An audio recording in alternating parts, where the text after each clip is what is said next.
Hoje, no bate-papo com o autor, eu vou conversar com o Procurador da República, Manuel Pastana. Ele está aqui para falar sobre o seu livro De Faxineiro a Procurador da República, que está na segunda edição e que, pela história relatada, ganhou o troféu Superação em 2009 no programa Mais Você, da Rede Globo. Olá, doutor Pastana, muito obrigada pela presença do senhor. Eu que agradeço ao convite. A sua obra é uma autobiografia da trajetória de uma pessoa determinada que não se deixou vencer pelos obstáculos da vida e que, através dos estudos, chegou onde muitos sonham em chegar, mas poucos conseguem. Conte-nos um pouco sobre o que o motivou a escrever este livro. Bom, exatamente isso. Ajudar as pessoas, né, que eu tive realmente muita dificuldade, porque não é fácil, ainda mais no meu tempo, que em 1980 eu cheguei em Brasília, praticamente eram poucos os concursos públicos, né, e praticamente não havia cursinhos preparatórios. Então o primeiro concurso que eu fiz, era um concurso que só exigia o primeiro grau, e em 3 tentativas eu quase que erro o nome. Tão nervoso que estava, não tinha conhecimento, não tinha experiência. Embora eu fosse já um aluno bastante interessado em aprender, né, mas o concurso era uma novidade para mim. E a informação de alguém que já tinha passado, depois de 3 tentativas, uma informação de uma pessoa que tinha passado no mesmo concurso, ela me indicou os livros que eu deveria estudar, que naquela época em Brasília não havia o cursinho, que era um concurso para a Escola de Especialista de Aeronáutica, que fica em Guaratinguetá, e só havia cursinho no Rio e em São Paulo. Em Brasília não havia. E mesmo que houvesse, eu também não teria condições de pagar o cursinho. Pra você ter uma ideia, naquela época eu não tinha dinheiro sequer para pagar passagem de ônibus. Eu trabalhava de faxineiro, né? E algumas vezes vendia livro, mas também não conseguia vender muitos. E com essa ideia, com essa dica dessa pessoa, eu passei na 4ª tentativa. Depois de 3 reprovações, eu passei na 4ª. Só que, para infelicidade minha, eu fui reprovado no exame médico. E eu não esperava por essa reprovação, porque eu era militar, eu era soldado, recruta, e quando estava todo feliz, depois de 3 tentativas frustradas, a aprovação na 4ª, parecia que eu tinha ganho na Mega Sena. Naquela época não havia Mega Sena, era a loteria, mas todo mundo me cumprimentava, ia com aquela felicidade toda, achando que finalmente iria ingressar na Escola de Especialista de Aeronáutica, era o meu sonho de criança. Sofri essa reprovação, frustração total, e aí vieram todos aqueles que me elogiavam, que me chamavam de esforçado e tal, eles vieram me aconselhar a desistir. Inclusive, alguns deles até disseram que nasceu para carregar pedra, morrerá carregando pedra, né? Realmente, eu perdi o piso, perdi o chão. Por alguns meses eu entrei, pensei em desistir tudo, voltar para a Ilha do Marajó, né? Mas aí vem sempre aquela esperança em que você não deve, ali algo me dizia que eu não deveria desistir. Fiz a cirurgia, resolvi o problema médico e finalmente na 5ª tentativa eu fui aprovado novamente e ingressei na Escola de Especialista.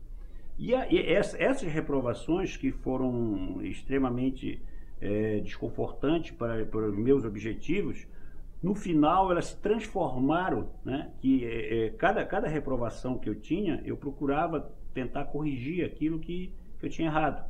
E aí eu me transformei no primeiro concurso, já depois de formado em Direito, para nível superior eu já passei em primeiro lugar.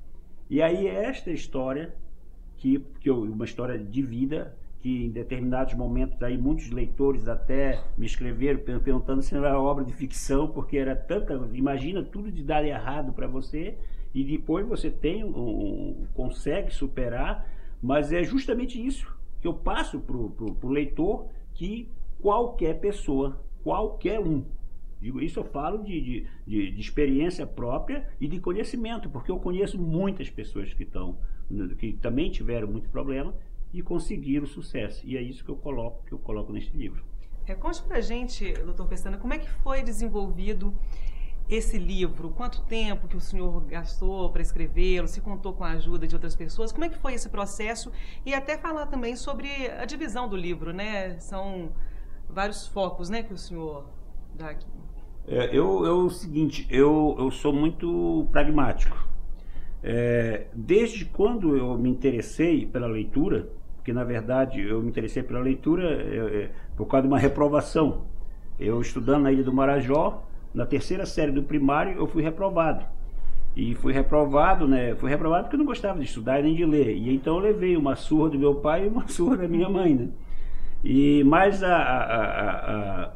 o sofrimento físico foi bem menor do que o sofrimento moral.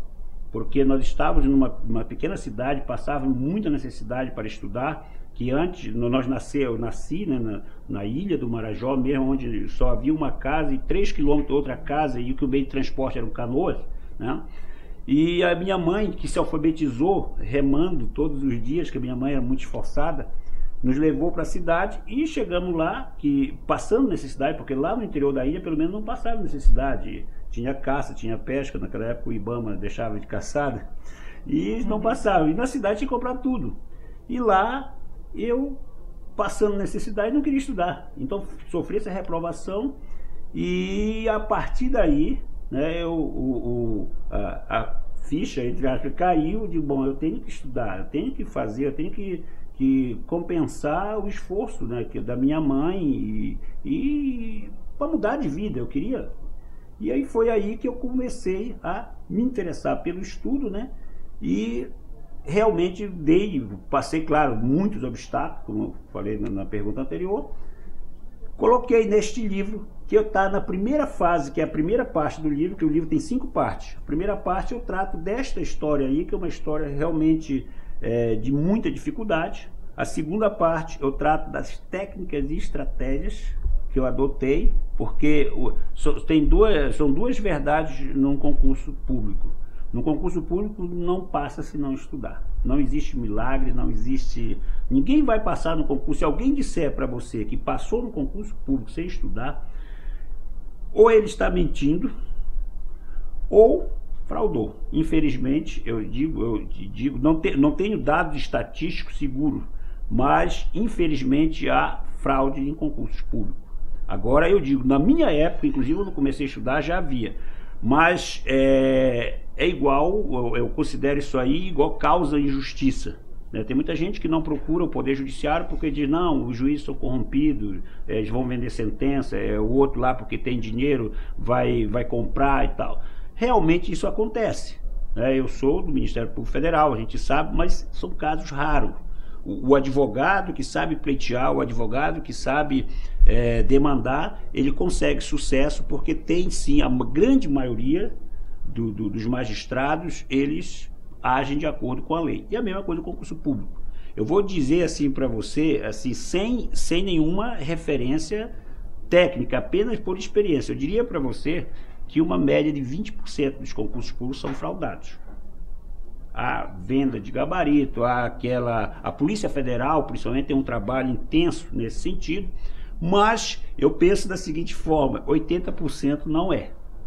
Então, você que se preparou consegue, estudando e com estratégia. Porque também eu tenho a minha estratégia de estudo, todos os colegas que eu vejo, eles têm a sua estratégia. É difícil, é muito difícil passar sem estratégia, né?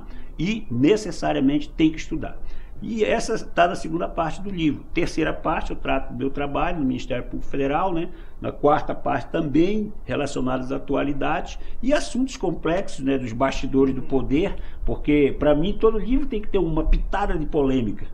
E o meu livro também tem essa polêmicazinha, que é para incentivar o leitor. Eu não gosto de ler, por exemplo, eu não tenho aptidão para escrever, por exemplo, receita de bolo, essa coisa aí, que era um livro mais... Então, meu livro tem que ter uma pitadazinha de polêmica, e tem. Agora, dentro da realidade, dentro daquilo, eu não inventei nada. Aliás, eu me limito a relatar os fatos e algumas considerações que eu coloco ali para deixar o leitor a pensar.